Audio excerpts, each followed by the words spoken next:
各位同学，我们现在呢就要来看一下一些个基本的概念。譬如说，我们谈到句法的及物性的时候啊，我们会有几个重要的名称，所谓的 A、O 跟 S。A 的话就是及物动词的主词 ，O 就是及物动词的受词 ，S 就是不及物动词的主词。那么在谈到句法的及物性，我们在这个名称当中会用到主动 active， 还有第二种被动 direct passive， 另外一个被动叫做 local passive， 最后一个被动叫做 conveyance passive。所以这些个是在句法的及物性里面呢，我们会有一些个名称。那另外呢，在语义的及物性上面也有一些名称，譬如说这个所扮演的角色，这些个名词它所扮演的角色，主事者、受事者、处所跟工具，还有受惠者。所以当我们谈到焦点的时候，其实它是一种语义的概念。因此我们有 AF， 你常常会看见老师写 agent focus，PF patient focus，LF locative focus， 跟 IF instrumental focus。所以在老师使用这些名称，有的时候会混着用，但是你们要知道，我是把它分成句法的跟语义的两部分来看的。那当然，我们在写这个故事的时候，主语速的翻译，我们常常会用到语义的及物性的那些个名称，所以请大家名称要熟悉。接下来呢，我们就用 Harper 跟 Thompson 那篇文章里面谈到了一个猴子的故事，他们特别用猴子的故事做例子，让我们看见，如果是比较语义及物性的句子呢，它这10大特色很多都包含在里面。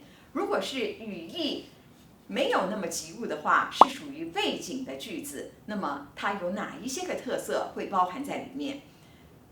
那当然，在一个故事里面，我们如果用 narrative analysis 来看的话，一篇故事可以一开始先有一个开场 ，abstract 的意思就是说，同学们，接下来我的故事要讲什么什么的故事，那个是一个开场 abstract。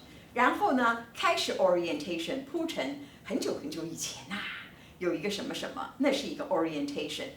那接下来讲到巨力万钧的时候，就是这个故事真正发生的那个特别精彩的部分了。这也是待会儿我们那个猴子的故事，把那个中间特别精彩的部分拿出来讲解。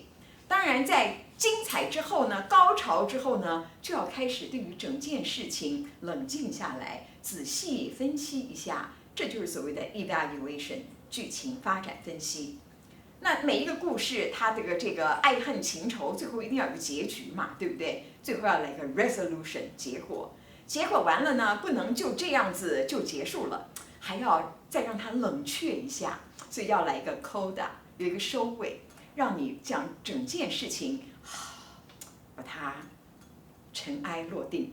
所以一个故事常常会有这么多不同的层面。那我们现在要看的是巨力万钧的那个层面。我们先请老师来念一下这个故事。Kaya tinawag ni Andres ang unggoy. Hindi gaya ng dati na isang tawag lang ni Andres ay lumalapit na agad-agad ang unggoy. Ngayon, nakasampung tawag na siya ay wala pa siya. Si Andres ay nagalit, tumindig at hinanap niya sa mga sulok-sulok ng bahay ang unggoy. Ito ay nakita niya sa isang sulok at nakakapit ng mabuti sa isang haligi.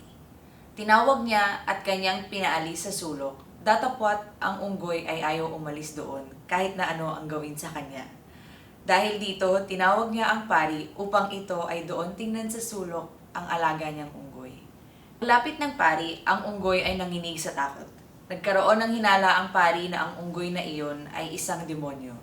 Kaya ang ginawa niya ay nag-cruise siya at pagkabendisyon niya ng kaunting tubig ay winisikan niya ang unggoy. 这个故事很有意思哈，这是1917年那个 Bloomfield 那本书里面其中的一个例子，非常有意思的故事。